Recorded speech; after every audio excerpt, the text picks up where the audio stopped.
So, always be prepared. Might see that, might see someone special pop in, banter with us. But let's get straight to it. We have said that we are your number one place where you come get all your information about the world and news and things of that nature. We were your black people for Epstein, but now we're focusing on the Iran war. That is where our energy lies, and we will start with Joe Kent. Joe Kent resigned.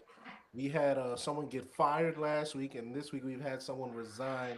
Joe Kent was the head of the counterterrorism unit in the United States Department. He was under Tulsi. How do you say her last name? I don't want to Tulsi butcher Gabbard. Tulsi Gabbard, and he resigned 2 days ago. And in his resignation, it has caused some uproar because he has. Oh yes, we will definitely get to our good E brothers and sisters. We do not forget about y'all. But what I'll say about Joe Kent, he resigned 2 days ago, and it has been, I think, all not all the rage, but it's been very, very telling because his reasonings are going directly against what we have heard from the Trump administration as to Iran being a threat to the United States of America, Israel's involvement in the actual war that we have taking place. So, Mook, what did you make of seeing Mr. Kent resign and some of the conversation that followed? There was a lot of backlash it seemed towards him. Uh, I personally loved it. Um, no, for real, bro. Cause for one, he took a stand, like some a lot of people haven't done in this administration, or especially in this last year. Because it's not like the first illegal thing he's done. Like, granted, we're in a vicious war right now, but like we invaded another country, snatched up their president. Um, well, another thing we're going to talk about later, but Cuba, and then we talk about just everything in, I guess you could say, what's that? The southern hemisphere, close to the United States. So it's just like, yeah, bro, like I fuck with it, and I appreciate the fact that he's telling the truth. Something else that we haven't gotten a lot from in this administration. So it's just like, yeah, Tulsi Gabbard, shout out to her. She actually told a little bit of the truth as well. So it's just like, yeah, like I appreciate everybody telling the truth. Like it's just like, all right, bro, like we've had enough, and I didn't think it would become a year into his term, but hey, shout out to brother, because I didn't think anybody, especially in that department of the government, would be the ones that be like, all right, we're taking a stand. So like with him, I just feel like it's the first line of resignations. So it's just like first in a long line of resignations because I think the military is up next. 10 forward Kufi because I definitely think what's that, the USS Abraham. I definitely think they set that fire purposely. Like they did not want to be at war, bro. It's like, bro, we're not supposed to be here. This is illegal. Like y'all sending troops to the carrier that we're on, so that means we're probably going to be going feet on ground soon. Nah, nah. Let's reroute this. Let's go back to Germany. Let's rethink things. Like let's gather ourselves. You know, Charles. We used to say back in the day Gather after a our good. thoughts. There we go. Let's gather our thoughts. You know. So yeah, I think that's what Trump needs to do right now. I think everybody just needs to chill out and gather their thoughts. Iran as well. I think they need to chill out. Um, thanks to the United States slaughtering the actual negotiators from Iran, the people that they're dealing with now do not want to talk. They're actually skilled negotiators, but you push them to the point where it's like, bro, this is war now. Like it's very militant. So it's just like, we'll talk to y'all later. But hey, we'll see. But shout out to brother Kent because I didn't think once again I didn't think anybody would resign from that part of the Yes, I also saw, I think the New York Times reported that he was being investigated for leaking information government. prior to his resignation. I don't know what the merits on that fully are, but we will see that play out.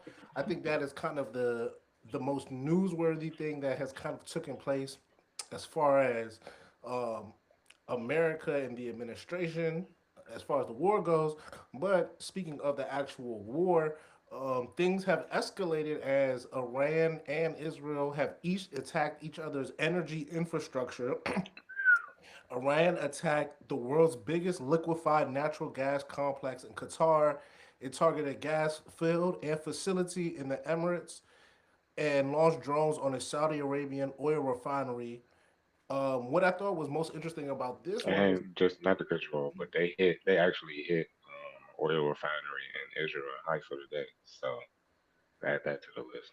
more infrastructure. I think the what I thought was most compelling about this one was that the refinery or the oil infrastructure that Israel hit actually of Iran actually borders Qatar as well, and ultimately hitting that is detrimental to all of the Gulf, not just Iran. So I'm actually very um, intrigued about what happens next because Trump has made it very clear that that what happened was escalation. He went as far as, in my opinion, to throw the Israeli government under the bus. He said that they acted out of anger. That is why they did it. And he said that the United States was not involved with the blowing up of said oil field, the Sands. Let me make sure. What is it called? The Far Sands or Power Sands. South Pars gas There field. we go. South Pars gas field. So, with that being said, this Netanyahu stamped it too. yes, we I don't know if we've gotten to Netanyahu alive or dead watch, but every day there seems to be new video, but I can't neither confirm or deny. But as far as the escalation goes, I think Trump's rhetoric is the most I guess is the most revealing thing because once again, like I said, he threw Israel government under the bus. He said America had nothing to do with it. He said that the reason why they did it was out of anger. All those things lead me to believe that this is a man who kind of knows that things aren't going the way he may have intended, and because of that, there needs to be some sort of shift. I don't know if this alone, if these bombings of these infrastructures, in particular the gas fields, oil fields, will be enough to. Blowing up that train station in Israel did a lot to the infrastructure. Because even though Israel is like, not to cut you off, brother, I hate to keep saying that, but blowing up that train station in Israel is very central to their economy.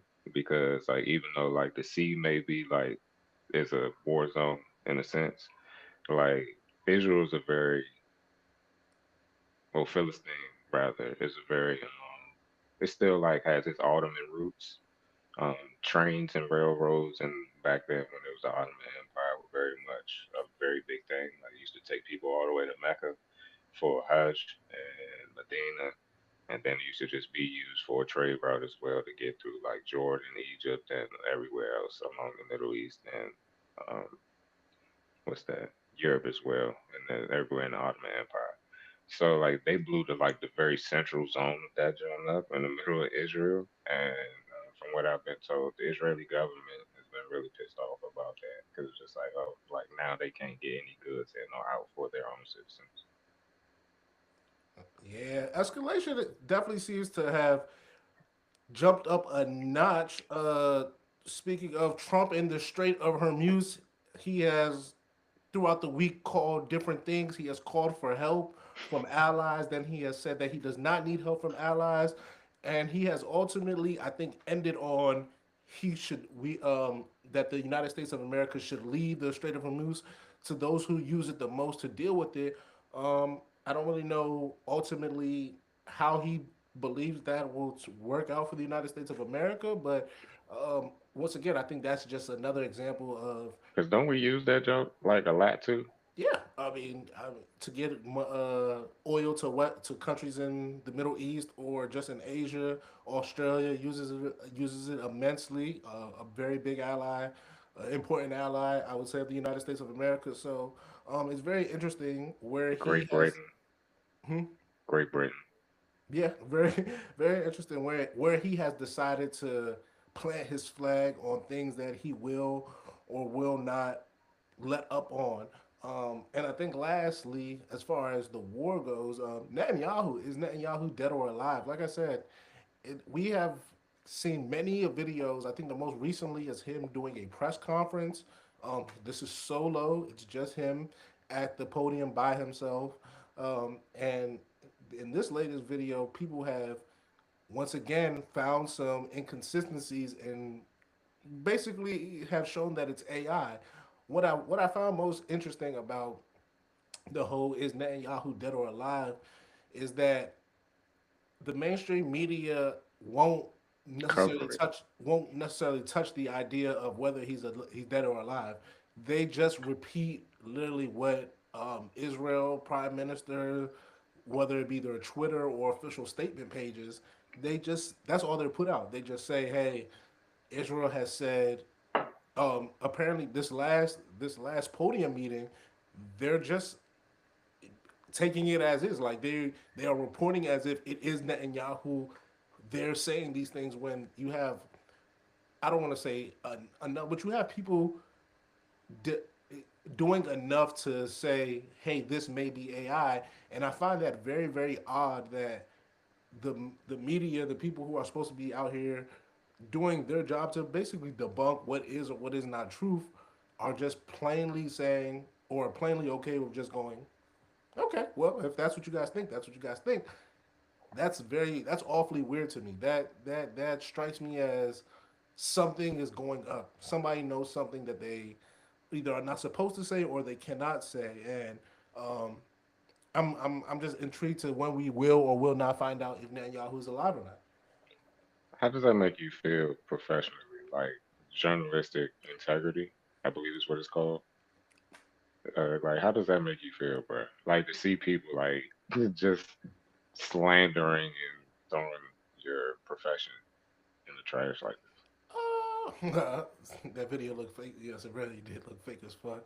I think for me, journalism works in multiple different ways. So, like, for example, sports journalism, I don't think is the same as war coverage journalism versus music journalism, and I think they all have different merits and levels to which I guess the principles matter.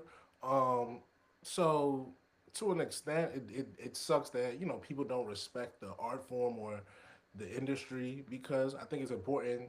I think the fourth estate is a very important part of society.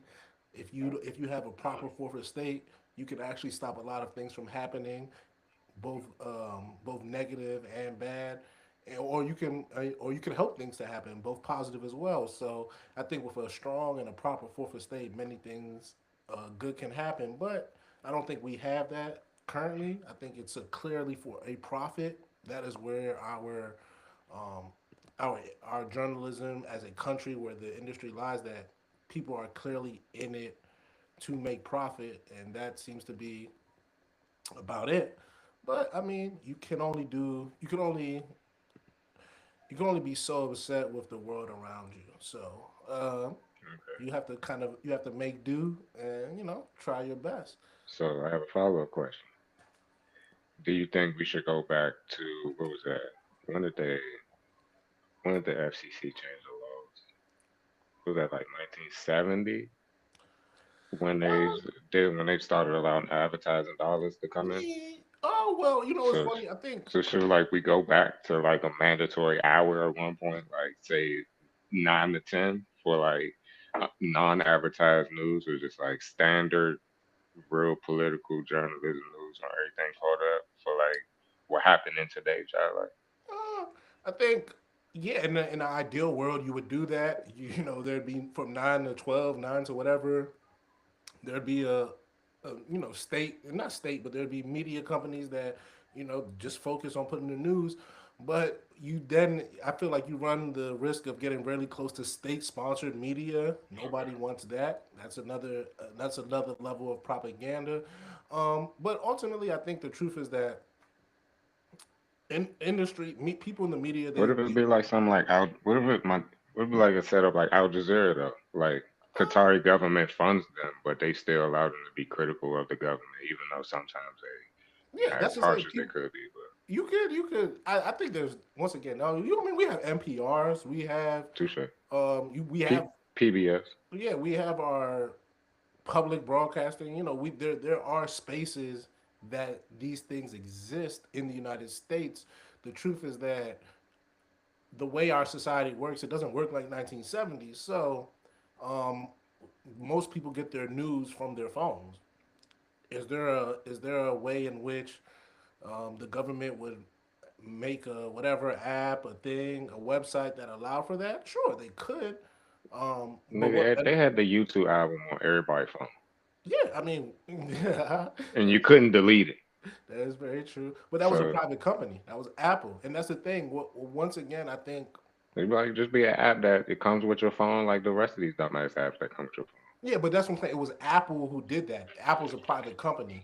Touche. What we're asking, and I don't think you're wrong for the ask. I just don't know how one goes about it with the current society that we live in. I don't know how um, even independent journalists they need to get paid at a certain point. So whoever pays you, for better or for worse, if it's not the consumer, you are indebted to them in some sense.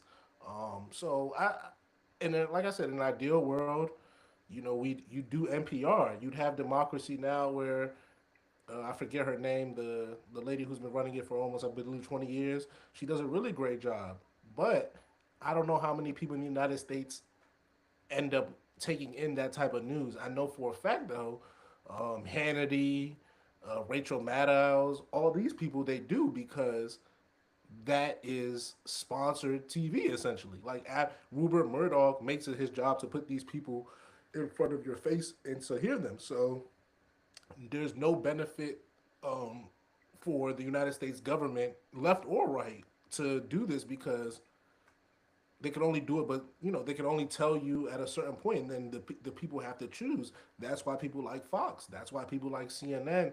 That's why people like the Nick Fuentes of the world because they get to choose. Yeah.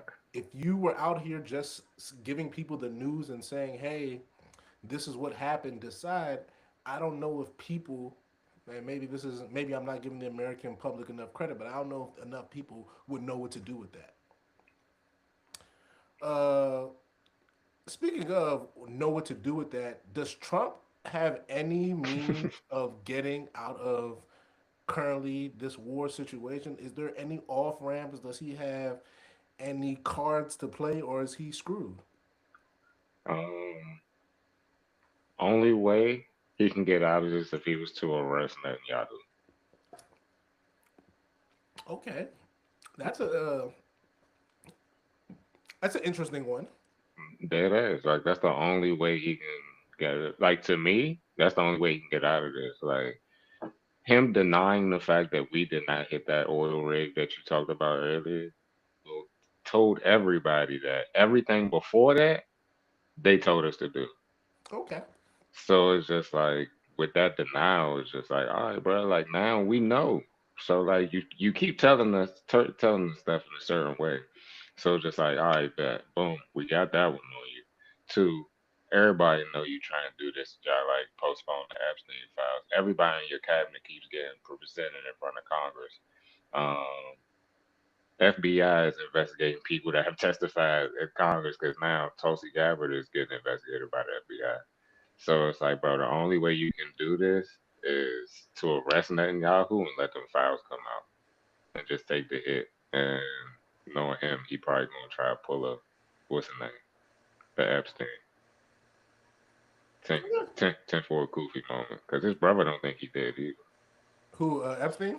Epstein's brother doesn't think he did because they wouldn't allow him to see the body. And he said I think he said the coroner's examiner's report or whatever was redacted too. Okay, all right. Well, listen, I personally think Trump really has nowhere to go. I think once your allies start coming out, I think it was the British intelligence that came out and said that basically everything the Oman mediator said about the negotiations was true. That Iran was saying that they would do everything they had promised, and even maybe give up things that maybe weren't as favorable to them as far as the nuclear program exists, The percentage of enrichment and shit. and you still don't take that. I think that those type of things. ultimately, especially with the Iranian people, I think the Iranian people have decided, for better or for worse, that they can't allow this something like this to happen again.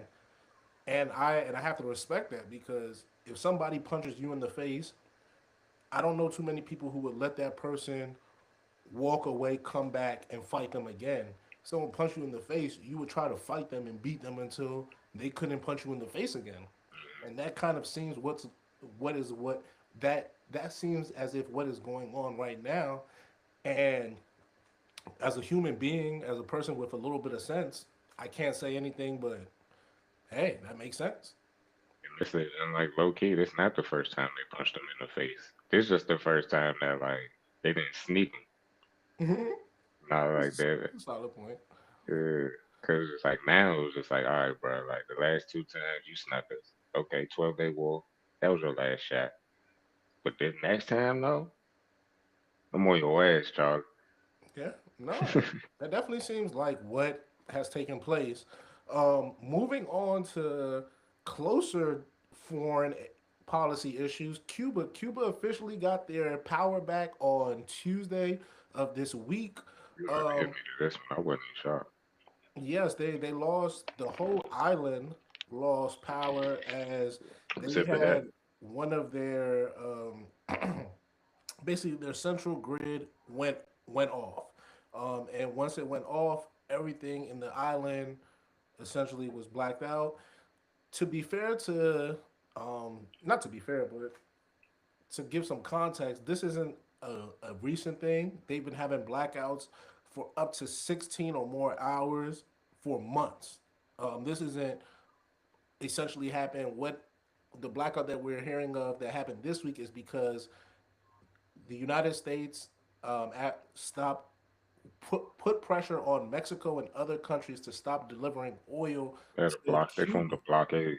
The blockade, and apparently that blockade is currently being broken by the Russians as they are sending a ship over. We will see what happens in the finale, but the blockade. I think what's very interesting about the blockade is that Cuba was getting much of their oil from Venezuela all the way up until Maduro gets snatched up, and then they were getting some from Russia all the way up until the Iran war starts on up. So it's very, very, at least to me, once again, it's telling that uh, I don't know if we've talked about sanctions here. I think we should just about like how sanctions are used, but people a lot of times act as if And embargoes.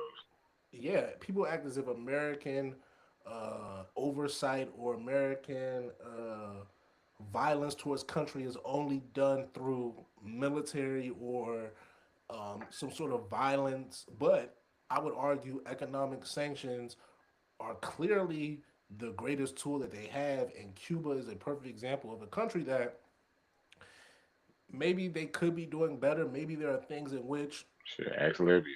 their country a dictator that, if they got rid of a dictator, that they, that things would be better. But the truth is that sanctions are sanctions. Even Iran, for all the stuff we're talking about, for all the amazing things they've done it under sanctions. Like Sanctions.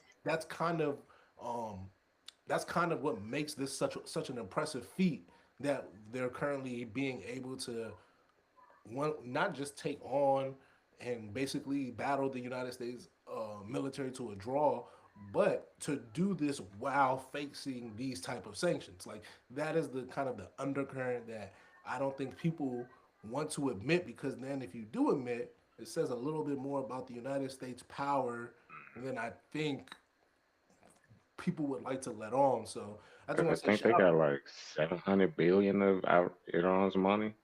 They have a lot of money stored somewhere. Like Yeah. it's and it's not theirs. But I say that to say shout out to Cuba for getting their power back on.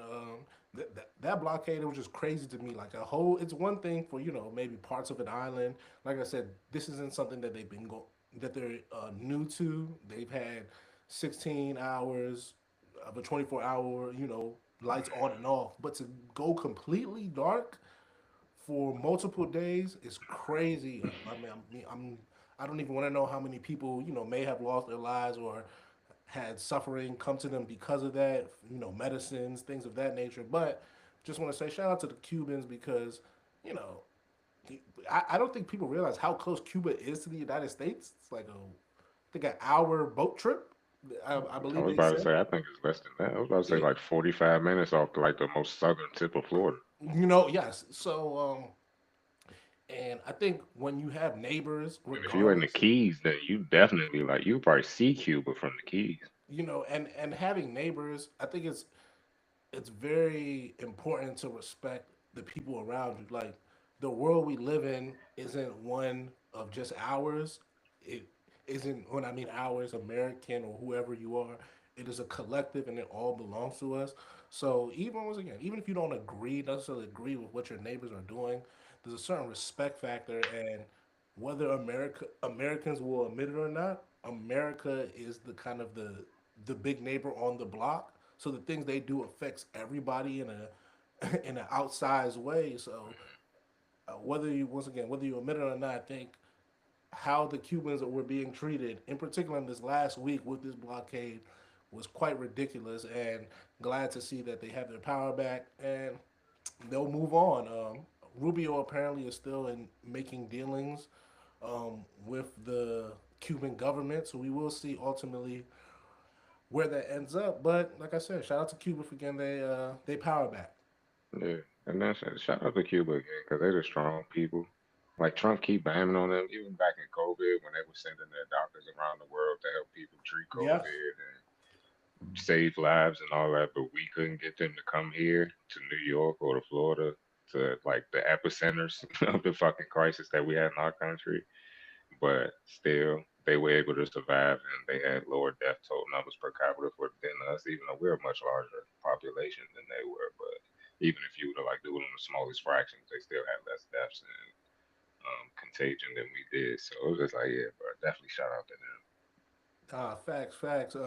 Yeah. Also, like I said, sanctions. They did the thing where they Sanctions. threatened Honduras and other Caribbean countries with basically sanctions, tariffs, different not tariffs, but sanctions and different punishment for allowing Cuban doctors and I forget the other workers they were saying they would for allowing them to come in their country Firefighters, right?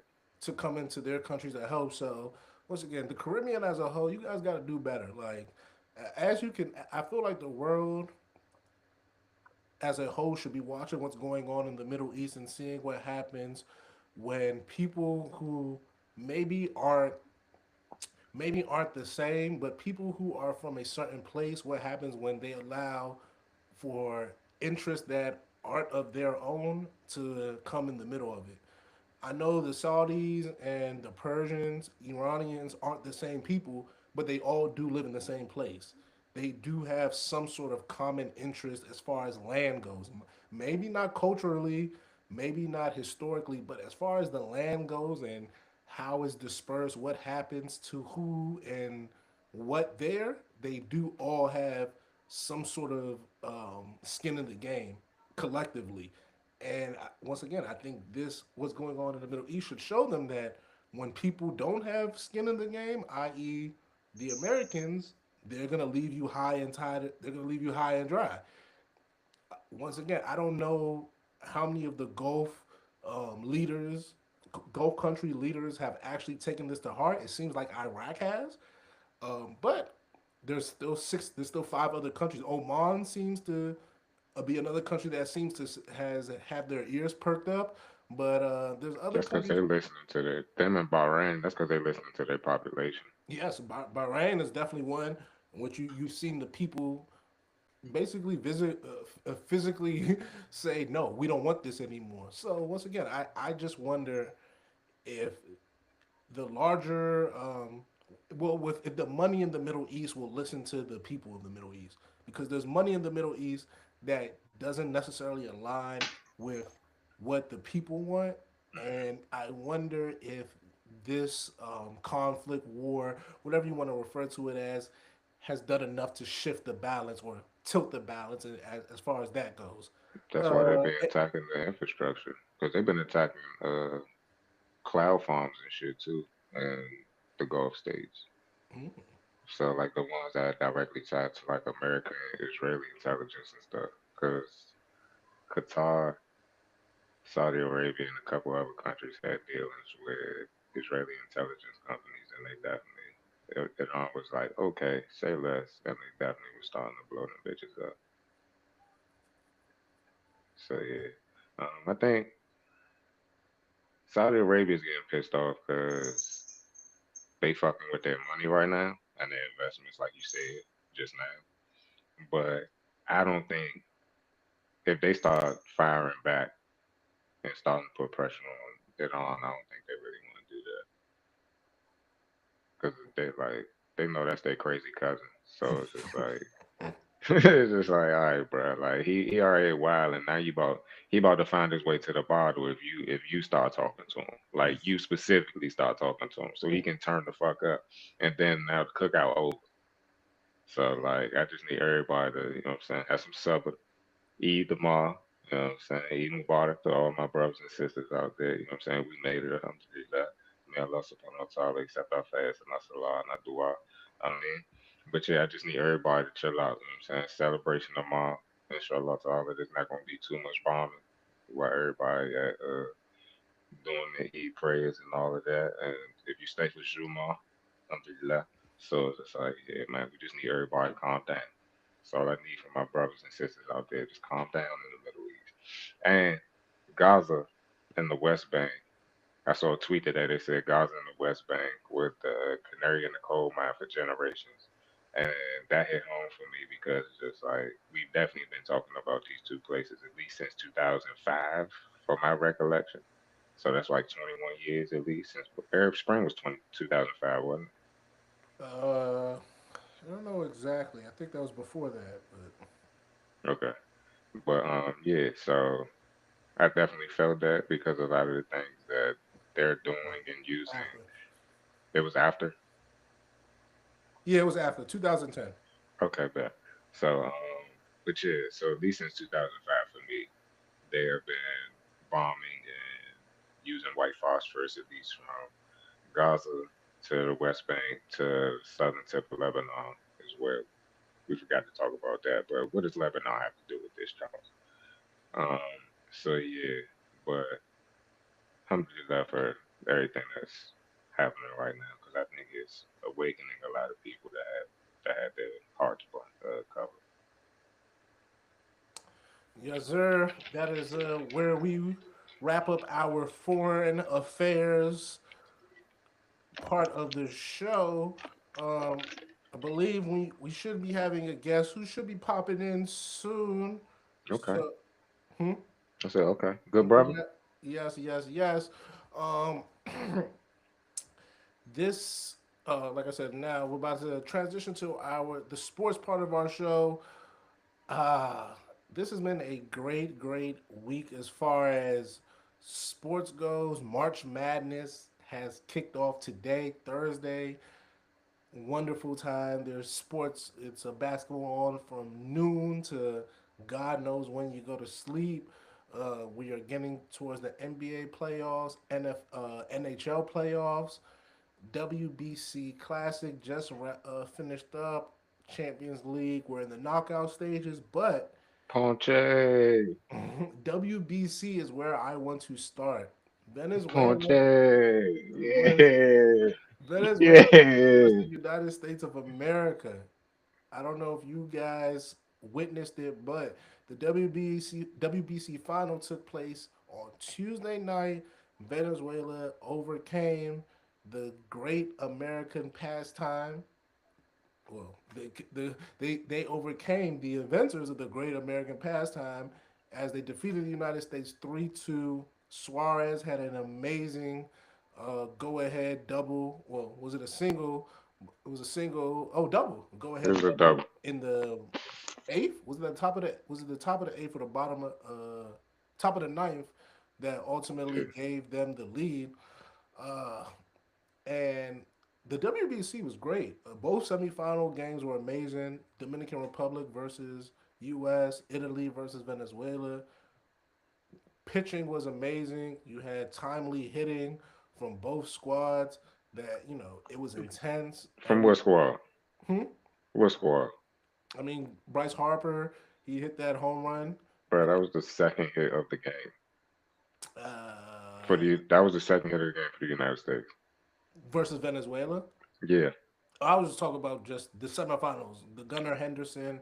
Oh, okay. My They bad. My had, bad. like I'm saying, I'm just saying the tournament had timely hits and Yeah. great pitching from big players, except for Aaron Judge. Aaron Judge is the only one who did not come up clutch. Shit, Everyone, Bryce ain't hit that home run. We would be talking about him a little differently too. if your grandmother had an Adam's apple, she'd be your grandfather, but she didn't. So Bryce hit the home You run. can't say that these days, Charles. You gotta Yes, respect the yes, agency. yes, you can. Bryce hit the home run, and that was, like I said, very great moment. Italy had some great moments too, even though they came up short, had some amazing moments themselves. I think my question is the WBC the best international tournament that we have?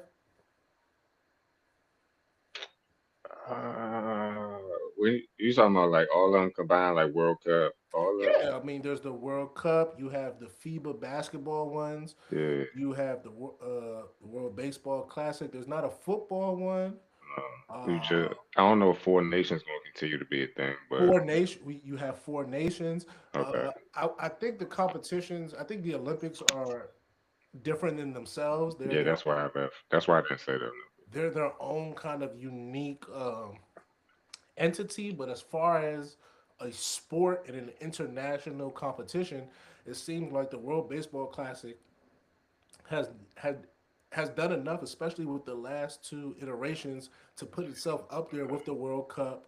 I think the FIBA basketball one doesn't attract the best players, in particular for the USA. So I don't think that one has the same kind of allure. Seems like there's a lot of If you up. actual hoop head, you'll fuck with it. Well, yeah, like I know Anthony Edwards and Austin Reeves were like the two main people the last time the United States went, and you would say, oh man, that's a pretty good squad. In year 2026, not in 2024, I believe, when the competition was had. So I think as far as that goes, I don't think you get the same level of talent. I think the WBC and the World Cup are those two events where you get legitimately the best of the best playing in the event, but they're playing for their countries. So the best I say players, Four Nations too.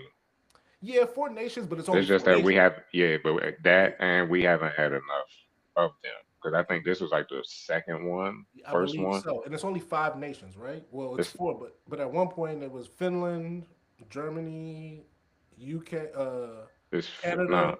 it's Finland. It was supposed to be Russia. It was supposed to be six, I Well, think. there we go. It was supposed. That's what I yes, because then they had all the stuff with the Russians. Yeah, Um, and so, but but we got Finland, one of them Scandinavian countries, Canada, and America. yeah, I think honestly, I'm not mad at it. But the only reason I put that in there is because, like you said, all of those guys, all of those countries have a bunch of pros and American leagues. The level of competition that they play in, because I think hockey wasn't allowed in the Olympics or some wild shit, whatever the fuck it was. Apparently, there's a World Cup of hockey that is set to There we return. go. That is Yeah, set to return. But just to confirm, it's Canada, USA, Sweden, and Finland.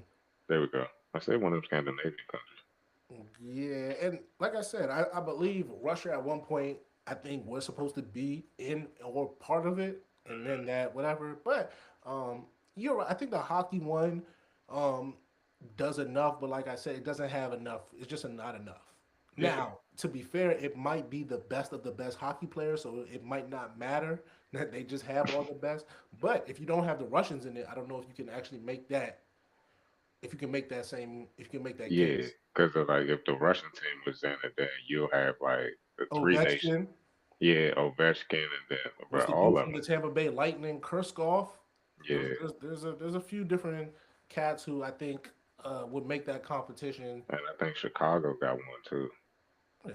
So for my money, I actually do think the World Baseball Classic is I give you the best one because, like I said, I think it has the only other competition. that. And it's not in the Olympics. yes, the only other competition I think is close. I think the World Cup is, but there's something about the I don't know. For some reason, it feels as though the best of the best are playing in the WBC. It feels as though like every team is essentially an all-star team where the World Cup feels as though there are certain teams that just feel as though they're not on par with others. It feels like there is a clear gap. Um, but maybe I'm being a little too hard, not giving it enough. No, But no, no, no. Because like a lot of them niggas that play for France should be playing for their African side. yeah, yeah, oh yeah. I mean, we did a episode on what certain nations teams would look like if citizenship rules and things of that nature were changed. So I definitely think it's a very Yo, okay. I told y'all we would have yo, a special guest for y'all, and look who we have. We got brother Verb coming through in the buildings. Say what's up to the people, Verb. What's good, man? How y'all doing, man? My apologies too. You know what I'm saying? Taking a little time. Uh, My bad. nah, you good, bro. At work. brother, we are having a time. I, you when you popped up on us, we were actually talking about. I don't know if you watched any of the what you call it. WBC World Baseball Classic. Um, I kind of got upset after we lost the first game, so I kind of tuned out. But I got back in it towards the end. You know what I'm saying? And we still disappointed. So I'm not. My man You know what I'm said saying? we lost. My man said we lost to Italy, and he was over it. For sure. I feel like I will say this out of the whole thing. I think like Aaron, I'm a Yankee guy. I feel like Judd doesn't show up in like the big moments, man. But okay, Charles is happy to hear you say that. Charles is very happy to hear you say that. No, well, we were in the group chat when it was going on, and Yeah, that was the point. Almost everybody was making that it Judge was is clutch. point of emphasis. He hasn't even been clutch in the World Series because I don't know if you saw his comments when he said that the World Baseball Classic is More more important than the World Series. yeah, or it means more. And I was like, he did all that talking, and then he stunk it up in the World Baseball Classic. So I don't even care what you think about it. But yeah, no, for my money, the World Baseball Classic, especially the last two versions, have proven to me to be the best international competition. I wish FIBA, I wish FIBA had that. I like whenever the next FIBA comes, I wish it was Anthony Edwards, whoever else playing. Like I don't want the second and third year play because that's what the NBA, that's what the United States does. If it's not the Olympics, they send you know some college players, maybe some G League player type players. They don't send the best of the best of the world. And then I think you get a war. That's when you get these conversations about people are catching up to the United States in basketball and shit like that. Because when Dennis Schroeder is playing for Germany in the FIBA World Cup and they end up beating the United States, people start feeling themselves. So But Anthony Edwards was on that team though, wasn't yeah, but that was 2 years ago. That wasn't. he? That Now wasn't. I understand I understand what you're saying because I get kind of offended when people say they have caught up with us because I don't think it's anywhere close to being true. Well, let's stay. Let's have this conversation because we're gonna talk a lot. After this, we're gonna move into. Hold on. I think we got two more others non-basketball, non-male basketball. But uh, do you think people this idea of has the world caught up to the United States, da da da, in basketball in particular? What about that conversation kind of irks you? Because to me it's not even close to being true. I feel like you're comparing. First off, you're saying the world has caught up, and it's just the United States against every what Yeah. I'm saying, every individual what I'm saying country. Um, the top the top half is heavy. I mean, like you got the guys from Canada. Hmm. Well, you got five guys basically. So you got Greek Freak, you got SGA, Luca, um, Nikola Jokic, and Hmm. then I'm missing one more, Wemby. Wimby. So that's the five guys, right? Um, if after that, to me it's a tremendous fall off, and they're not all from the same area too. So I don't really understand how you can say that and Canada is right here, like right over it. So I'm just trying to figure out how does it have that caught What? up and go ahead. No, I agree with you because I think people are lazy. So I don't think people I don't think people understand the comparison they're even trying to make. What I think they're trying to say is that when America first started playing versus the world, 1992 or whatever, there was a clear gap. If America was a 10, the world was a 4, a 3. If America's a 10, the world is maybe like a 7, Yeah, man. where there's da da da. I think the issue though is that two things. There's 300 million people in America. There's like 7 countries with more people than us, just as population wise. Almost none of those countries play basketball. Like India, India, that's not what they do. China, that's not what they do. Uh, Russia, that's like the places with a lot of like actual population that could maybe compete. Mm-hmm. They're not playing basketball, so that's not a really a fair assessment. Also, Latvia, how many people are in Serbia or wherever Jokic is from? Mm-hmm. I don't know. It's probably more people in Houston though. That's what I'm saying. If you take every metropolitan area in the United States, or if you take the top 5, it's probably more people in those places than most of these countries we're talking about: Greece, Serbia, da da da. So once again, like you said, the comparison I don't think is an accurate one or even necessarily a fair one. What I think people, like I said, want to say is that the rest of the world has gotten closer to being able to compete with the United States. And I don't think anybody would argue with that. I just don't think that, once again, the France, what you saw in the Olympics versus France is a one off. You know what I'm saying? Like what you saw in the 2004 Olympics when Argentina won the gold was a one off. Like if you do something for 40 years and somebody wins once, I say it's bound to happen. it's not I don't think it's enough to say, oh, they've caught up to you. No, I mean you're not you're not clearly the most dominant ever anymore. Fine, but you are still more dominant than almost all of them. So I think that's the thing. I don't think people understand what they're trying to actually say. If we went from 10 out of 10, then we are 9 out of 10 now, type shit. Well, that's the thing. I don't think America has fallen off. I think that once again, if you No, would, I'm saying in the basis of their argument, because like I'm not giving America too much ground to be like they're closer, because it's just like if they're 7, because like the only reason they could be like give us a knockout, because like you said, Argentina won that one time. So it's just like, all right, cool. You get that one knock. All right, cool. Down 1 point, maybe half, 9.5, 10 out of 10. You're still a 7, my nigga. Like so, 9 out of 10 times we spanking ass.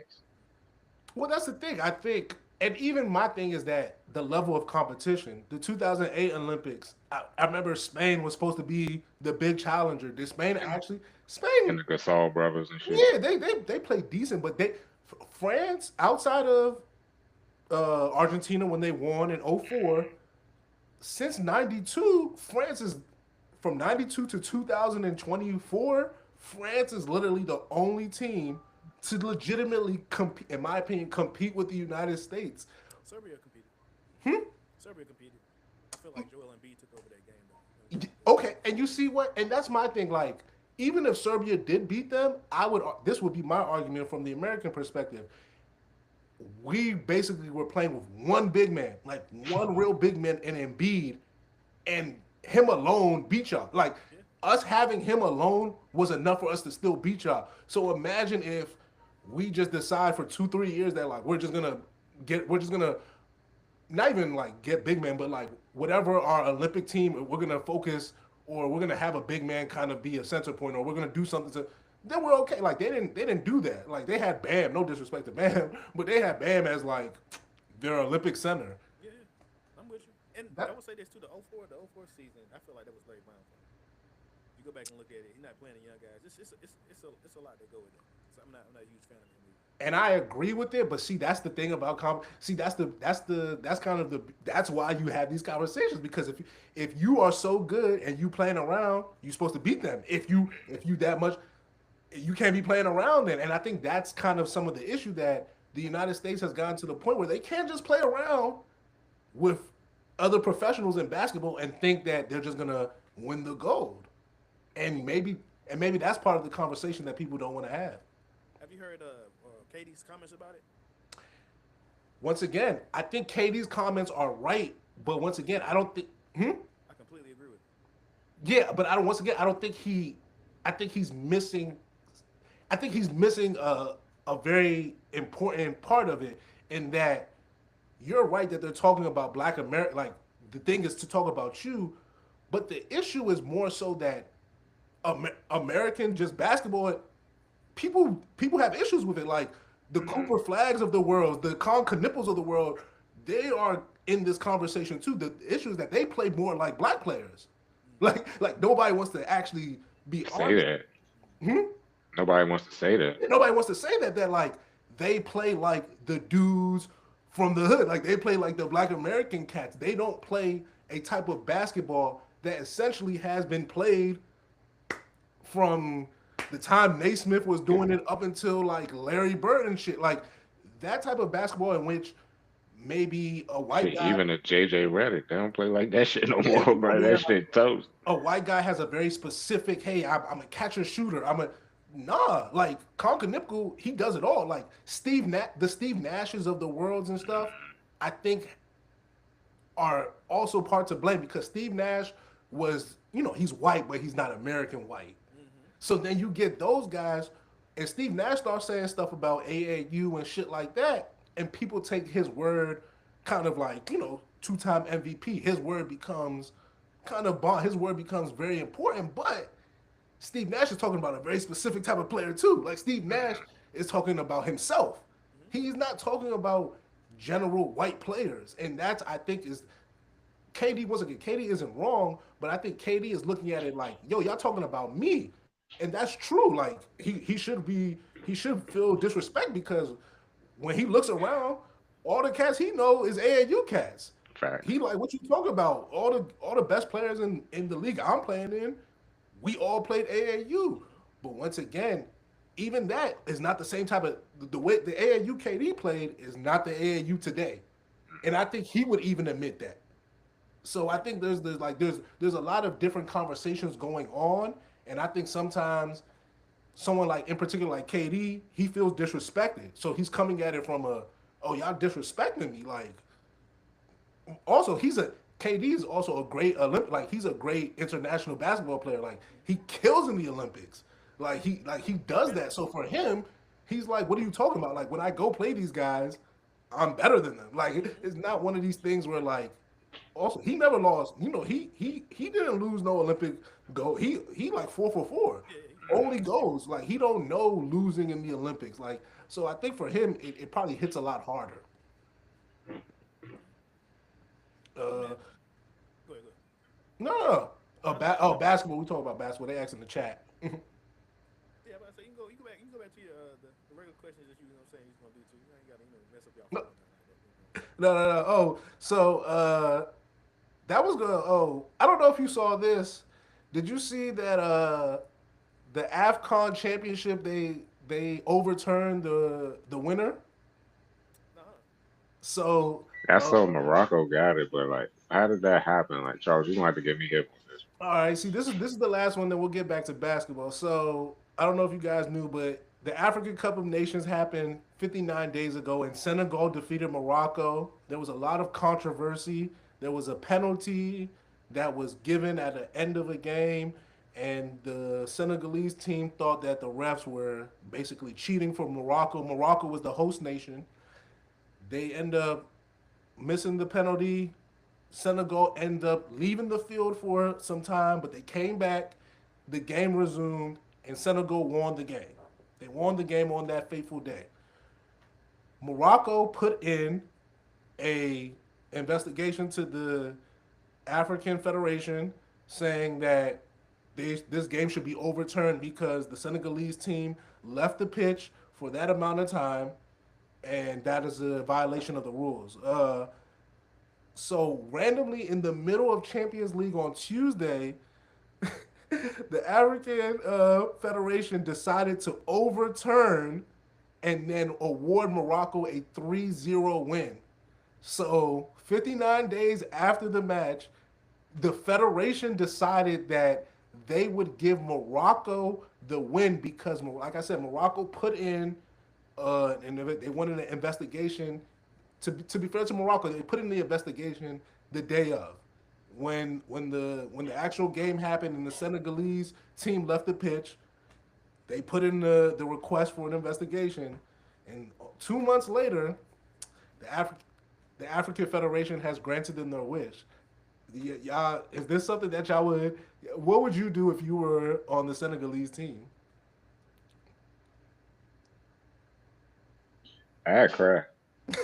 Oh, and to be and just so you know, the Senegalese team said they're not giving back. They said they would not. They said they would not give back the trophy. I saw the coach take a picture with the military. The Senegalese coach had the African Cup trophy with the military. It was basically, yeah, come get it. So what would y'all do?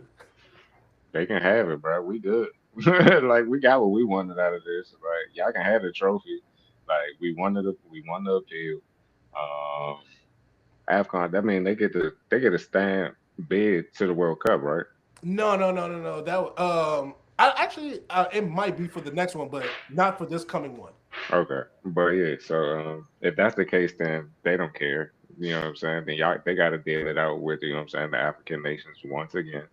And so it's just like, yeah, bro, like the Moroccans don't care. Let's keep it a bean. Like to keep it a buck like this. Like the country is geek. Like they were the host nation. The team won 3-0, regardless of it being 3 months later. With damn near 2 months No, they later. no, they actually lost. They lost the game 1-0.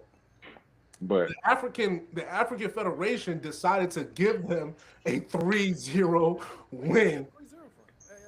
That was gonna be my question. That why, if you investigating something, why does it take 2 months for a game? I'm completely lost, bro. I don't know what is going on. Listen, But FIFA is like all FIFA organizations are shady workers, but it's not it's shady. FIFA is the most corrupt, nasty worker in honestly, all federal organizations, bro. honestly, that's what it seems to come down to. That the FIFA, whether it be in South America, whether it be in Europe, whether it be in Africa, FIFA pretty corrupt, and that's what seems to have happened here. That Morocco, how I don't know, they seem to have gotten to whoever's ear was necessary. And they got one of the biggest stars in Yeah, European play. Like yeah. so, PSG cat, yeah, Kimi. yeah. They got some guys. So listen, man, that was to me that was just such a funny like. And I think the thing that I thought was just so hilarious is that when they dropped the news, they dropped it in the middle of the Champions League. So they knew what they were doing. They were like, "Oh, y'all got this other soccer thing going on. Let me slide that news right in there." And Oh, the Europeans playing? Drop it. exactly. So that was funny. Let's get to our last non, and then we're gonna get to the NBA March Madness. I promise we make it with enough time for y'all to get it in. WNBA, the WNBA finally signed the CBA. Well, I don't know if they signed it, but we know that they have the verbal agreement, Tentative agreement. and then we got details from Sharania a bit later on the actual CBA. Verb, I've never really talked to you much about the WNBA, but what did you think about the CBA, and are you happy for the girls? I'm absolutely happy for him. I didn't think the deal was gonna get done. To be honest with you, I thought we was gonna start the season off like this be like a lockout, but I'm okay with it. I feel like they deserve money. Um, I don't know where the money's coming from. I got to look more into it because, like I said, I know the NBA owns the WNBA. But I just don't know where they get this extra $7 million cap space that they doing. That's a what 20% or something like Yeah, I that. think it went from 1.5 to 7 million. That's a you know what I'm saying, that's more than but that's a huge increase. And I feel like like I said they deserve it. The deal's gonna be good. They getting paid better than what they were. So they got to deliver now. Honestly, I think that's the thing. They got to deliver now. I think that's a very, very interesting part of the conversation. They've been for, I would argue, for a decade. They've been talking about they're not properly paid, they're underpaid, and the game has grown. Mm-hmm. I would argue that the game has grown because of Caitlin Clark, Angel Reese, and very much so the star power of a different generation. Asia So, Wilson. huh? Asia Wilson. Yeah, to be fair, Angel wasn't been in the WNBA for like 5 years though. So see, that's and that and that was the conversation I just wanted to have was that to Ver's point, they gotta put up now. And put up now doesn't mean just just good basketball. Because basketball in itself, like it's whatever. Like that's not why you're getting paid like that. You're getting paid it for the entertainment portion of it. Like that's the thing that I don't think people sometimes they don't want to actually acknowledge that it's not about whether it's good basketball or not. It's about whether it's entertaining basketball. And that's subjective. Like there's nothing that you could say or you could pinpoint and go, that's that's entertaining. Some people will say we love it. Some people, they don't dunk. So for some people, I was about to say, watching Kelsey Plum go for 32, my nigga, that's entertaining. well, and once again, I'm not saying that it can't be, but I'm saying that the general public is the one who decides. For sure. If we like a certain show and we think it's the best show, but no one else, it doesn't matter how much we scream we like it. The general public has said, yeah. And I think to Bert's point, now they have to show that this league, Can y'all continue to attract yeah. casual hoop fans? Can you Because get that's who the fuck you talking about. can you get people who aren't for whatever reason who don't care about women's basketball to tune in? I feel like I don't know. the way they can do that to me is just it's the same way they did with Caitlin Clark and Angel Reese. Even though it started in college, you got the LSU versus the Iowa, those two going at each other. I feel like those fans, all of them, and them having like they trying to make Angel Reese like America, and then like Caitlin Clark, like the Lady Bird, and that Angel Reese, I love that on Caitlin Clark's level, it's kind of making those something like taking a step back because she's not in the playoffs. Those like you're able to bring in another rivalry similar to that or close to it or like that rivalry, I feel like you get and that's it. Like, that's becoming the that's the future. Like it's gonna be fun. Yes, so it's cool, but you gotta okay. And like Asia was there. She's my far the best player. But it's, it's like she has to have fun. So Yeah, I mean, make more watch. I think you hit it. Like there needs to be a reason to care outside of the basketball. Mm-hmm. And the truth is, with Caitlin Clark and Angel Reese, whether it was fake, whether it was real, people for basically that whole first season were coming in to see, who's gonna do this. Are you gonna push her? Are you gonna? And that helped. Like that's the truth. The truth is that in the NBA, when LeBron James and Steph Curry were going to finals after finals for 4 straight years, they didn't guard they seldomly guarded each other. They seldom were doing, but there was this idea that one time LeBron blocked Steph and LeBron was hovering over Steph and bro, people ran that up for every time. Bro, them dudes is friendly, but you know what people were doing? They kept running that clip, running because that is what sports is about. It's about competition. It's about, I hate this person, on the field, on the playing surface, and then we go back. Asia Wilson, I don't think the only person I think she has that could do that for her is Fee. Fee should call that person is right. They have these baked in things that they can do. But to me, anytime you start trying to they start being like, oh, why you want to put the women against each other? No, this is competition. Facts. They're basketball players here. Like we want storylines. Storylines tend to have drama. So Fee versus Asia Wilson for who's the best, that should be the storyline. Angel versus Caitlyn, who's this draft class. Whether you could do Paige versus I was Hey, about to say Paige versus Caitlyn hey, for real. I think Paige there, better than Caitlyn. If she don't go through that injury, she would have been. I think she would have been way better. who? Paige. Yeah, and once again, I I like also Paige. think she was getting used to the physicality of the league last year. Because like she talked about that too. She was like getting used to the physicality of the league, and she was like, it's different than college. Because like once again, like young niggas be saying these are grown women, fool. Like they got strength. Like these are mothers and all of that. They've been lifting.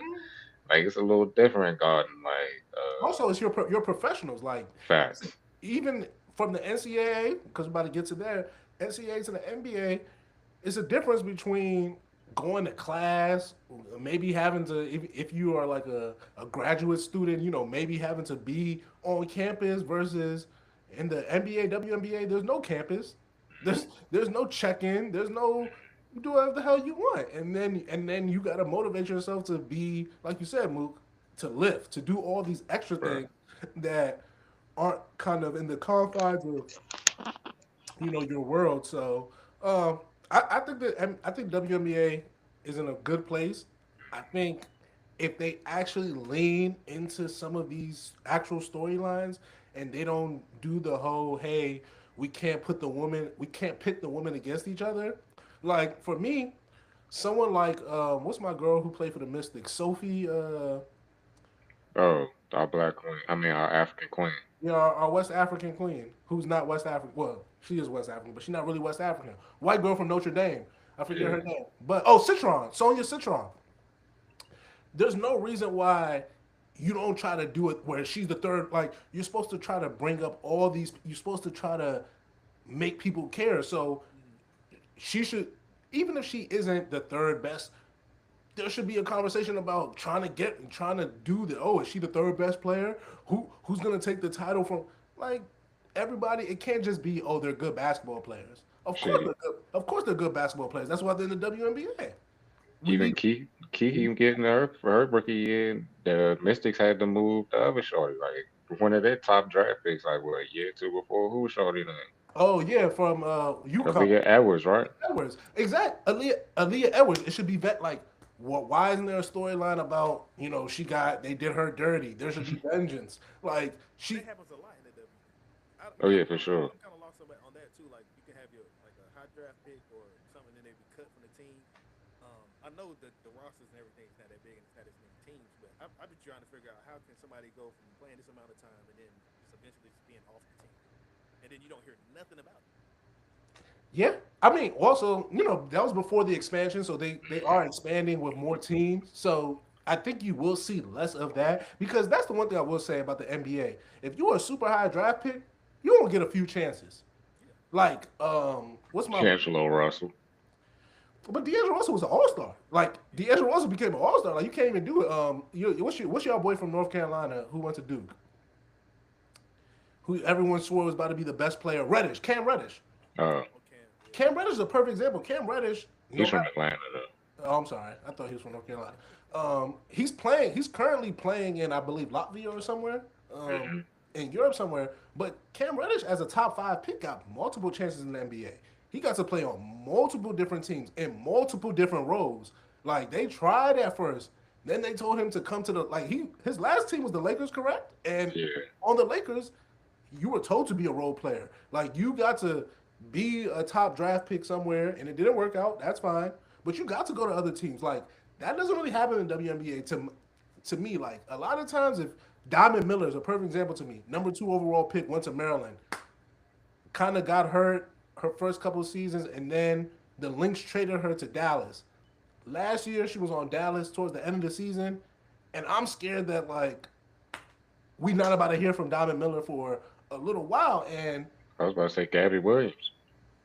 she had to go to France and then come back. Yeah, Number four overall pick, and I think that's the thing about the WNBA that with these with like she. expansion, I was about to say she had to hoop in the Olympics to get back in the W's. I And like think she cooked the United States. with expansion we'll see less of that because if you maybe don't make it in one team, Chauncey Billups to me is the prime example. A guy who's a high overall pick, a high draft pick, didn't make it his first team, went a Didn't few work in his second team either.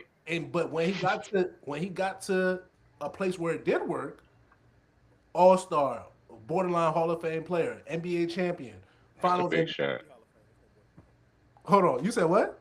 He Hall of Fame. It's no borderline. He Hall of Fame. Is he in the Hall of Fame? Yeah, for sure. I give him Hall of He's a Fame. Finals MVP, bro. I'm not saying that. I'm just saying like, is he? Is Charles? I don't know. Charles Bliss in the Hall of Fame? He's not. Oh, you asking me is he in the Hall of Fame now? No, he's not in the. He's not. Yeah, yeah. No, is he Hall of Fame? I believe he is a Hall of Famer. Don't get me twisted. Also, to be fair, I think the Basketball Hall of Fame is very easy to get into. Like it's not like the It's not because that's the NFL. It's not NBA. It's the duration of your whole. That's true. fan. NFL. That's what it is. Yeah. It's not a football. It's just a so that's fair. But to even to that point, like, doesn't that help? Because Melo is a Hall of Famer, true basketball Hall of Famer, strictly off of the Olympics. Like what Melo's Olympics career is Hall of Fame worthy. I would argue how many Olympic medals he's won, all the points he scored. But if you were just doing is Melo Hall of Fame off the NBA, I think you're having a conversation. I don't think so. Yeah, how Melo. He's right at 30,000 points. What? Come on, Melo scored 30. I thought Melo was under 30,000. No, he is. he was- He's at like 29,000, something like that. Okay. That's I must say because he's number 7 on the scoring list. I think he just got moved off somewhere. He's Nah, he's 11 or 12. Yeah, because Durant and Harden done passed him There we go. since then. But you know what? I mean, I agree. I mean, I'm kind of torn because, and this is the only reason why. If it's just the scoring, then yes, I would maybe. But I feel as though other basketball players have done more and haven't scored and are Hall of Famers because of that. Like the totality of their game was more than Carmelo. Was Carmelo a better scorer or offensive player than a lot of players? I don't deny that. But I don't know if the totality of his game was better than some other player. Like, for example, is Carmelo Anthony a better player than Paul Pierce? No, did Carmelo Anthony have a better NBA career than Paul Pierce? No. To me, he did. No. Yeah, I don't No. know. He just didn't win a ring. No, that's what I'm saying. I'm not talking about it. I'm just talking about. If you look at the stats, only reason it's close is because I feel like we can say the same thing about Paul Pierce too. But I might be mixing up who's a better player. But I feel like if you look at the All Stars, you look at the All NBA teams, All Rookie team, you look at those. I don't think that's pretty close. I think Paul Pierce is a. Which he does have the MVP and he has the ring. If you take that off, and you look Paul at Pierce like 25,000 points. no, he does. That's what I'm saying. Like Paul Pierce to me, He's really good. he got I don't think he got way more rebounds than Melo, but when I feel as though when I think of Paul Pierce, I think of a guy. I think Melo was a better rebounder than Paul Pierce was, though. I feel as though he did more with less, but when I think of their NBA careers, Paul Pierce is the one who, at the end of the day, I was like, oh yeah, he was doing the stuff that Melo was scoring, and then sometimes it felt like that's all Melo was doing. There were times in which, hey, I'm just saying. Man, I feel like, one thing I will say, that Celtics ring, and I love KG. That's one of my favorite players. That's one of the most milk rings. Yeah, but that's what. But More than that. When I think about Paul Pierce, I don't even think about that championship team. and that's I think about like the battles with Vince Carter and them in the early 2000s. I think about him and Antoine Walker. Yeah, that's what I'm saying. Like Cybertron and them, like I niggas think was about- going when they used to win 38 games a year, my nigga. 38, 44, but he was like You know what I'm saying? legitimately a top 5-10 player. I For think sure. the actual 2010 through 14 run where they got to the finals and then they get to the Eastern Conference Finals a few times versus the Heat team. And I know people who say, yeah, they milked the 2010 ring. They definitely do. But if I'm that team, I'm like, bro, if we were 5 years younger, the Heat don't do that to us. Like, Not at all. if I'm the Celtics, in my heart of hearts, there's no way you could convince me that if me, KG, Rondo, and Ray Shit, Allen, same could be said for that Boston team. I mean, not Boston, the Detroit team. Ray Allen to this day, to me, he owes the Celtics another ring because in 2011 he shot horribly, and then in 2012 for the Heat, He all of a sudden knows how to shoot again. Like if I was the Celtics, he would owe me personally. Ray Allen would owe me another ring because you lost me a title in 2011 because you couldn't shoot, and then you won this nigga a title in 2012 because you learned how to again. No, it's crazy. But no, once again, I think If Red Auerbach was still alive, he had that nigga skin. I think Melo is much more. I think he's the poster child for this conversation because skill set and talent wise, there's not many people I think you take above him. But the actual career, I think there's conversation to be had. I don't. Phil Jackson fucked my man career up. I'm, I'm about to say, that's a fact too. I'm not gonna drag it on or anything. But if how many threes you taking over? Paul Pierce, who will be the next one? Kawhi Yeah, I take Kawhi's career over. and then who else? I mean, LeBron, LeBron, KD, and Scotty. LeBron, KD, Kawhi. Is T Mac is a two guard, not a Yeah, three. 2. Uh, and I'm still taking Melo career over here. Larry, we're not going as far back as like Larry Bird and Yeah, shit, right? Bird is there. Yeah, Bird is there. Yeah, So I'm taking Larry Bird over him. yeah. I'm not mad at that. Yeah. Let me just look at a quick. So we've My done point was getting at is he's a top, really he's a top 7, top 8 small forward of all time. And you saying he's not a? That's crazy. Scottie Pippen. I said We say Scotty. I said Scotty. So Scotty, LeBron, Mm-hmm. KD, Yes. Kawhi, Mm-hmm. And Bird. Bird, It might be one more. Dominique Wilkins. You know what? I'm not taking Dominic career, bro. And I'm a Hawks fan. I feel as though like that's where Melo. No funny shit. That's kind of where Melo is. But he's a Hall of Famer. If he's a Hall of Famer, then Melo a Hall of Famer. Once again, I don't. He can be a Hall of Famer, but like I don't think people think of Dominique Wilkins as first ballot. He's a Hall of Famer. I don't think anyone denies that. I don't think they think of him in the Michael Jordan, Clyde Drexler um, wing of the Hall of Fame. I think that's how you should do it. The Hall of Shitting me? What? Say, nah, you wild. The fact that you just Like you talking about casuals, Charles? Or you talking about niggas that know hoop? I think there's levels to all Hall of Fame. So Oh, like, yeah, for sure. I give you that. There's But the- Clyde don't got one. no. hmm? No, Clyde don't got one? No, he does have one. He got one. I mean, yeah, okay, you right with Houston, but he wasn't Clyde with that one. He was- No, but that's my point. Clyde wasn't Clyde with that one, but he also took Portland to the finals. Like this is That's the a fact. and he was the guy who Battle Jordan. up until he went to I'm saying up until he went until Houston, Clyde Drexler in many people's minds was a top 3 shooting guard at the time. Like this is Top 2. It was him and Jordan at one point. So for me, Dominique Wilkins, small forward, he was thought of as a top 3, 4 small forward at the time. It was him and Bird. So for me, I don't see there's anything wrong with Carmelo Anthony being all his Dominique. I'm not saying nothing is wrong with it. Oh. I'm just saying Melo's clearly better than him. And that's Ooh, I don't know about clearly. See, I don't know if I don't think he's clearly. I think you could make a point that he's more talented, sure. But the way they don't even play the same. So it's just like to me, it was not even like a real. But they do play the same position, so I think it is fair. They both score. Yeah, but yeah, exactly. But how they do it is completely different, right? So for me, I don't know. You could go back and watch that 43-point game in the playoffs, bro.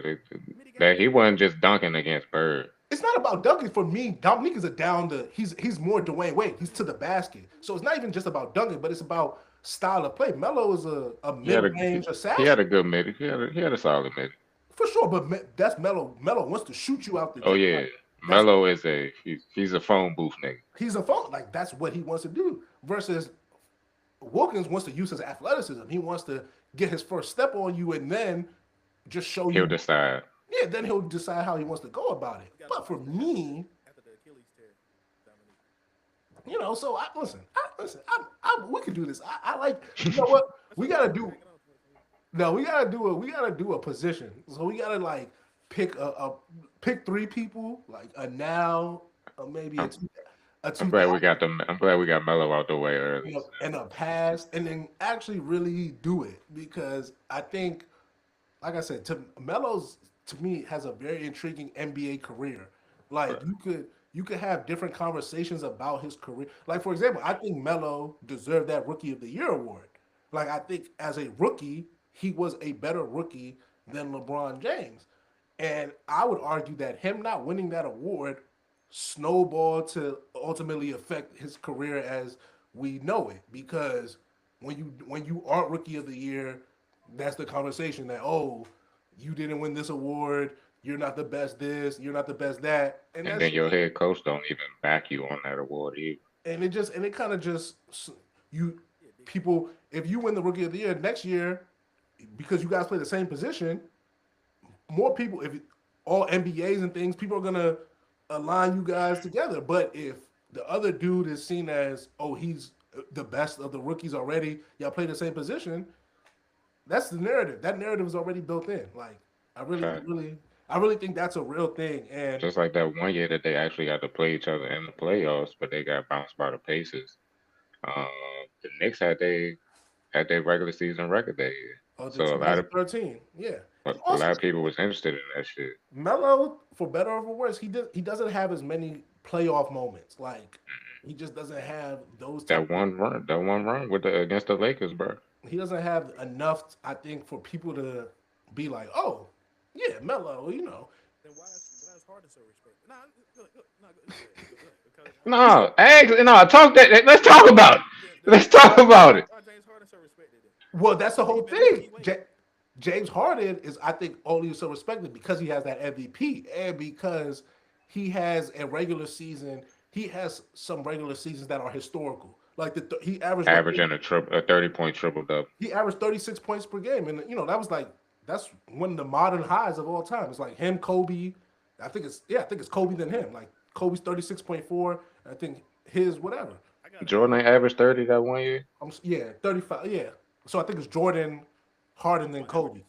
Mm-hmm. And then I can say if you feel that way about James, and why is Westbrook disrespected? He got a 30 point triple though. Once again, I Multiple seasons. well, I think Westbrook people fell off with the Westbrook hype. Like at one point, yes, people respected it, and then I think after the Wizards, when I think he averaged a When he triple got double with with, LeBron, bro. huh? It's when he got with LeBron. That's what it was. Maybe, but also Yeah, like that Lakers year tarnished his rep, bro.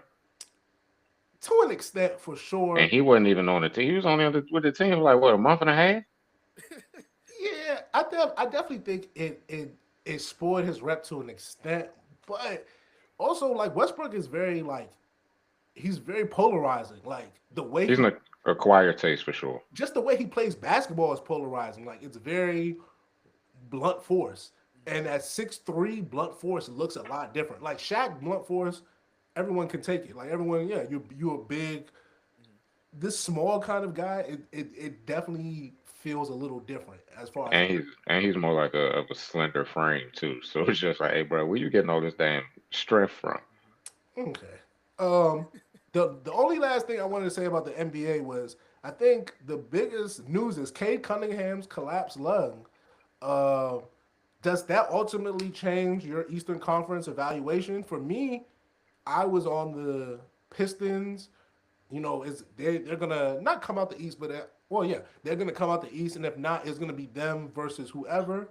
Now I lean towards the Celtics. To me, Jason Tatum has come back. He's shown that he's not. He might not be 100%, but he's damn sure closer to 100 than he is to like 50. Like, so he's fine. 70. Yeah, whatever. Like he's much more ready to play than he's not. And Jalen Brown has been having an MVP season. So for me, I think the Celtics have clearly, clearly put themselves in the pole position to be the team that represents the Eastern Conference. I was always with the Celtics. I don't think I said it out loud, but JB having a MVP year, like we was talking about what a couple episodes ago, with him and Cade and Anthony Edwards and Luca, all the guys. So it's just like I was with the Celtics because they didn't drop below like what third place in the East even before Yeah. Tatum was here. So it's just like and then we was talking about like the little white guys that play like black people, Peyton Pritchard, like that boy is a bucket. And I'm like, he not passing for nobody on that second unit. And then they got what 5 guys off the bench that have had career high in points this season, like with Cada, Luca Garza, what's his name? Paying Sh- Pritchard. Him, and then, but I was talking about like just random guys, bro. Like Peyton Pritchard, you expect him to go for like what a random 36 game if JB out because he just like all right, bet Yeah, he me, had like Derek. 50, right? I think so. Yeah, yeah. So, So it's just like him and Derek White. It's just like all right, bro. We get to shoot all we want, and they gonna play defense. I think they the best defensive team on the East side. So Derek White might make the All NBA team because of them, which is I insane. didn't know he was starting that point until last night. Yeah, he's insane. Like they start that nigga at the point now. They was trying a few things. I think Pritchard started at one point. They done, they done tried a couple things, but But like now that they got like JT back, and then like they can stamp sub 5 in, 5 out if they want to, like depending on matchups and whoever they playing. That's a little crazy. y'all don't like the Knicks. No. Not at all. I Wasn't understand. even on my mind, sir. My Here's my thing with the Knicks. When the Knicks play well, everyone is like, "Oh my God, Knicks!" Yay, Yeah. When big the body Knicks Brunson. when the Knicks lose, there's always an excuse. When they lost to the Lakers, when they had to come to the West Coast, it was, "Oh well, East Coast team having to come and play a noon game." There's always a reason. There's always a reason why when the Knicks don't play well, oh, they just didn't want to play. Oh, the Knicks aren't taking the team serious this night. Da da da. When the Knicks do play well and they win, it's the next season. It's the next year. So for me, it's not real. And the Knicks have the one issue I think you don't ever want on an NBA team as an NBA team when you go in a series and you don't have the best player. I don't see a series where the Knicks are playing where they have the best player in the series. Um, I mean, it's a few series. Well, I understand what you're saying. The problem I have with the Knicks is that their best player is not their best player. Who's their best player? I think Cat. Karl Anthony Towns is their best Yes, player. He's the but most talented. He's the big. Like it doesn't make any sense why he's yes, not. well, honestly, I think actually that's the better point that We're their all in the best court. player doesn't get treated like their best player. So they don't play through Cat, they play through Brunson. So if Brunson is going to be your default best player, I don't think you're going to win. Like with Jalen Brunson as your default best player, there's no way the Knicks are winning. So I personally like it's cute. I love it. He'll score 30. He'll have some great moments in the garden. All that is beautiful, but I never think of the Knicks as an actual threat. Why? Jalen Brunson is your best player, and we could do so much. Like, bro, I could put Jalen Brunson. You know how they used to talk about Steph Curry's defense? Steph Curry plays way better defense than Jalen Brunson. Way better defense than Jalen Brunson. I mean, he a chair, bro. Hmm? He a Good chair. chair. He's strong, but he's shooting up a chair, bro. Yeah, and being strong only matters if you can touch the person. That's the thing. Jalen Brunson be getting beat he don't even get a chance to use the strength half the time because his ass too fucking slow. Feet don't move. I like guys that give effort. I feel like Jalen Brunson actually give effort. You know what I'm saying? He does give effort, You compare him to somebody like Luca to just be like, and you see what happens since Luka been giving effort, right? mm-hmm. But I don't feel like the Lakers never took like a dramatic fall. They always been to that 3 to 5 seed. So Yeah, but the defensive looks much better now. I feel like that's because I feel like recently Aiton has bought it, Yes, I agree to that too. and he even just put out a statement that he, you know what I'm saying, not buying it, which is crazy. He only got 20 games left in the season. You just now figuring it out. But I mean, he's a former number one overall pick. That's the thing. You are Pascal Siakam, my nigga. I Stop, think stop playing. I think ego plays a far bigger role in a lot of this than we would like to admit. Like, he's a guy who, once again, he's got a large contract. He's been the number one overall pick. He's been to he's helped the team get to Multiple a finals. teams. mm-hmm. He's helped the team get to a finals. So in his mind, he probably sees himself as as a censor, as a clog, as something important. And it probably sucks to be like you're like the fifth most important person here. It probably really sucks, especially at his age too. He's like 27, 20, not 30. He's a young cat in relative age years. I And feel the like 40-year-old nigga is the one that's OB. yeah, Like the 40-year-old nigga has more of a responsibility and usage rates than you two. Like, granted, he's LeBron, hmm but like you said, Charles, his ego is telling him that's a 40-year-old nigga, bro. hmm Like he should not have responsibility over me. Yeah, I mean, I'm definitely with you on that. I mean, like, what you what you expect them to do with Bron? Fourth option, well, the thing about it is that off ball work. his biggest thing is like he needs the ball in his hands, right? Yeah, He doesn't seem like he's just a catch and dunk. Like he's not just a lob threat. He should be. He should be able to, but everything I've seen from Aiton from Arizona was, he wants to ball. He wants to do a little dribble. You can't do that with LeBron and Luca. Maybe if you had one of them, and then you add Austin Reeves, you can't do that. Like your job literally is to finish at the rim, like dunk the pick and ball, roll, get it off the glass. get it, and you got to have that mindset. That's why I like Rudy Gobert. A lot of people don't like Rudy Gobert, but for me, I like Rudy because You know his role. Rudy dives to the basket. He tries to get boards, and that's He all. has That's all he tries to do on offense. he has his moments too though, where he calling people asking for the ball and stuff. Rudy kind of crazy too. He say some crazy stuff. Yeah, for sure. But once again, it's an ego thing. If I'm playing basketball, and I seen Rudy score 20 points in a game before, he probably like I could do that all the time. That was No, like you that was can't. No, you can't. No, you can't. No, you can't. but he be bro. He can barely catch the ball every time in the pick and roll. Bad hands and the touch around the rim is terrible, bro. His But feet around the rim are But you know what he terrible. can do? He could finish. He Facts. could, he could finish. So like him being a lob threat is perfect. hmm Aiton is more than Gobert, offensive skill set wise, but not on the same defensive wise. So when Rudy Gobert ends up getting maybe a free couple dunks and layups just because he's running back and down the court, hmm Aiton's not getting that. So if Rudy Gobert might end up 15, 16 points in a series, hmm and you're like, how is this?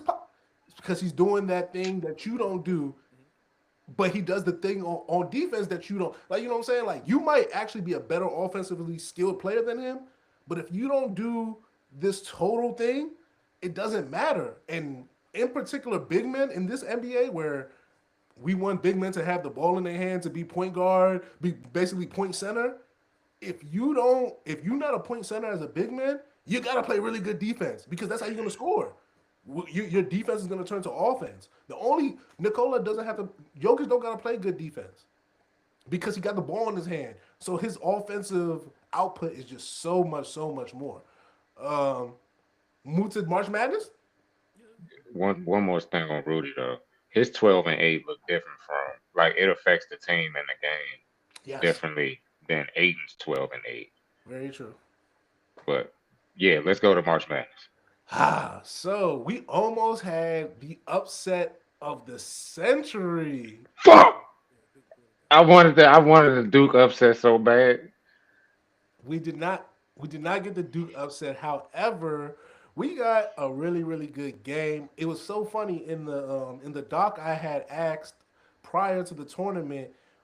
Did Duke get a bad bracket? Should they be upset? And obviously, no, they should not be because they seem to be right on par with whatever is going on in the bracket. So, um, outside of the Duke scare, High Point won. You get the traditional 12 versus 5. But outside of that, it didn't seem like there was too much going on. Vandy No, came back and who? Carolina. Yeah, Vandy. yeah, Vandy won. They won by 10, so they won pretty handily. I see They were that. down by 14 at one point. Yeah, I see that VCU is currently. They beat Carolina. They beat Carolina. Yeah, that's done. Okay. They lost. They beat them in overtime. Oh, okay. So that's a upset 11-6. Um, I had outside that in my bracket. Shout out to me. I'm a North outside of Carolina guy. You know, that's my team. But Caleb Wilson not playing, yeah, obviously. I was Caleb. about to say I feel as though that was an easy one. Caleb Wilson wasn't there, so it wasn't. It was a lot easier to see a loss, right? They still should have been. I feel like they still should have beat VCU. I'm not mad. I'm not mad. But what do we make of day one of March Madness? And because do we think that there have been less upsets or competitive games in this first round due to NIL? I would say so far, no, because the Howard game, I don't know who won that because we are here now. I mean, I'm going to assume Michigan won. Yeah, facts. But They beat him 101 to 80. okay, To 80? Mm-hmm. That's decent. okay, so they pulled away. So eventually, but yeah, bro, like for one, certain things I expect, like the 8-9 matchup, like historically, Yeah, like that's a you toss know what up. I'm saying, the 5 and 12, like you know what I'm saying, you expect certain things to actually pay attention. But no, not really, bro. Like I think tomorrow will probably say more because I think with St. Louis and then play and then like those type teams. So when we get to those type of games, I think maybe like the actual mid majors that probably make it into the I tournament mean, that like every year. What do you But who? the question you asked? Are you saying like is NIL teetering toward like the bigger schools or? Yeah, yeah, basically, are there no more Cinderellas? Are there no more? do the rich keep getting richer type shit? It's always going to be a Cinderella here and there, especially because you got those teams that have the NIL are getting one and done. The Cinderella teams be guys that's 23, 24 years old, then they're seniors and play together for a long time. So you're gonna have teams like that come, but like you said, for the most part, it's gonna be your number one, number two seeds to make. Yeah, I feel like last year's Final Four was the first one where you had all four number one seeds, Mm-hmm. and a lot of conversation was, hey, is it because of NIL? And I don't think that we had enough data points. I think the 512, for example, is a staple in mid major versus Power Four, Power Five, Facts. and we saw at least today we saw one upset. We've seen an 11-6. So for me, I think NIL we still need a little bit more time to actually see like what happens over I would say a recruiting cycle. Yeah. So when did I say because like Miami and Ohio beat motherfucking SMU last the other night to get in, yeah like punch the actual Need team. tweaks though, but I get it. yeah that if they win tomorrow then I will because But we saw. I that's just brought that up because SMU is another team with like a heavy purse in the NIL. Like that's a lot of fucking money down there, bro. SMU. Yeah, they got a lot of money, bro. Yeah, I don't like SMU basketball. I'd be lying to you. Not watching. Not No, it's one of I'm not watching either, but they on our TV now because they in ACC. Like Mm-hmm. that's the yeah, only reason I for actually see sure. them niggas. But like once again, they were in the what's that? It's the playing game. That's what that Yeah, is. Mm-hmm. Once you make the playing game, no disrespect, but yeah, yeah, you're not in the real tournament. Like Howard, they made the tournament. Shout out to them, they and were playing. they played well because they played Michigan tough. But you can only get me to care but so much about a playing victory. So no disrespect to Miami of Ohio, uh, I think they will How show. you going to big up Howard but shitting on Miami, Ohio? Well, I think the difference Because is Howard had to had to do a play in too. well, yes, and they played well They versus won. Michigan, and they played well versus Michigan. Yeah. If If a Miami, Ohio plays well tomorrow, then you'll big them up. no, for sure, but until then, Okay. can't really do nothing. I like I said, I think that we're going to see a What lot about the Texas versus what's the name good game. It was game? Okay. beautiful, good game. My thing about basketball is that basketball is good basketball, but the tournament means something. So, Mhm. like, if Siena would have did what they did to Duke, that would have meant something. Playing them tough is great, but we've seen 16 beat ones. Well, we've seen it once, so we know that there's a world in which this happens. It doesn't move me if you play them tough. Playing them tough only does so much. So I think Duke, shout out to them for escaping because I think that's a very important thing in the tournament. Winning What it was the spread on that game? 30 something. Winning advance is the Shit, most. me. That I know more victories are for little kids, but nigga, come on, like the number one overall pick, the number one overall seed in the tournament, like Again, No, once again, surviving advance is the name of the yeah, game. I say at So, the end of the day, if they go win a I feel national that, championship, but it's just like, bro, Siena versus Duke, my nigga. once again, it doesn't matter. Let's see, that's what I'm saying. For you, that matters. It don't matter to the bracket. Oh or no. you know, I'm pretty sure somebody had that as an upset in their bracket too. Pissed them off. yeah, I'm sure they did. For That's sure. all cats do. Try to get I the. will say, I will say this. Being a Tar Heel fan, I feel like we kind of got a bad deal with the 6 seed. I understand because I watched some stuff about how they went about picking us as a 6 seed because Caleb wasn't playing, which I understand. But I feel like you going off of what our resume was and what we did, we should have been like a 3, 4 seed. You know what I'm saying? And we probably wouldn't have played VCU. We'd have had a easier opponent. Even though I'm not making excuses, I still feel like we should have beat VCU. But I just thought that was kind of crazy that we were a 6 seed. You know, we 24 and 8. That's kind of wild. And we had some big wins too. Maybe we'll see. We'll Y'all see. had big wins without Caleb. Without Caleb, who we beat Louisville without Caleb. I know we went 8-2 without. Okay. You know what I'm saying? So In I feel conference like play, it's really good. so I feel that it's really good. It's 3 times or 2 times where the season could have just went to shit. So when we went on that California run and we lost back to back in Cal. That hmm was really bad. Because I feel like if we don't lose those 2 teams, we might be in competition for like a 1 seed. Mhm. But we lose those 2 games. He bounced back. We get everything together. Then we lose Caleb. And then you thinking like, oh, they about to just, you know what I'm saying, fall off a cliff. But they end up going 8-2 and then finish out the season with you know what I'm saying, with a great record. But yeah, man, they probably gonna end up. I hate to say it, but they might fire you. Wow, Hubert getting fired. overdue. You think so? I was thinking about it. Hell yeah. He was just in the title game. I think this is his best coaching job. He was just in the title game. This year, yeah. The title game, man. Those weren't his guys. Until he was able to do it with his guys, you know what I'm saying. But where would you go? Where would you pivot? My thing is winning is like as someone who likes UConn, Ali. I've seen a coach do it with other people's guys, and then I've seen him not do it with other people's guys. But he won It, it. exactly. And my thing is He didn't that win. I get it. I get it. You just talked He about Duke and We Sierra. was just talking about winning advance, Charles. You just talked about it. He once said, again "Listen, me the playing. I think there's a far difference between a playing game and the Final Four. But hey, A win is a win. Because I feel like they give too much respect. I know I'm going all over, but too much respect for LeBron making those finals runs, and he didn't win it. okay. Thank you. All right. Okay. Listen, I'm not mad.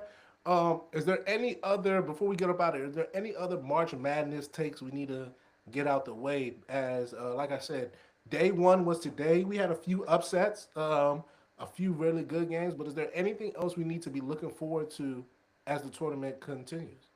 Arkansas might make it out. They said But Texas about to beat BYU right now. Texas I about to told you. beat BYU. It's That's 17. why I brought that up, Chuck, because I was like, bro, I don't think BYU is as solid of a team as people think. Okay. That's tough. Hmm. And you know, Sean, and it's just like, Sean who Miller. another? Yeah, Sean Miller. I was thinking about somebody else, but I was about to bring up another team. But oh, and I think Darren Peterson gonna put all his doubters to us too. Okay. All right. Well, anything else you got to say for the SEA tournament? All right. I'm seeing y'all. Hey, we gonna get up out of here. It was always great chatting with y'all. Lovely day, Verb. Thank you for coming through, my brother. Appreciate you, family. Appreciate y'all. Much love. See y'all next time.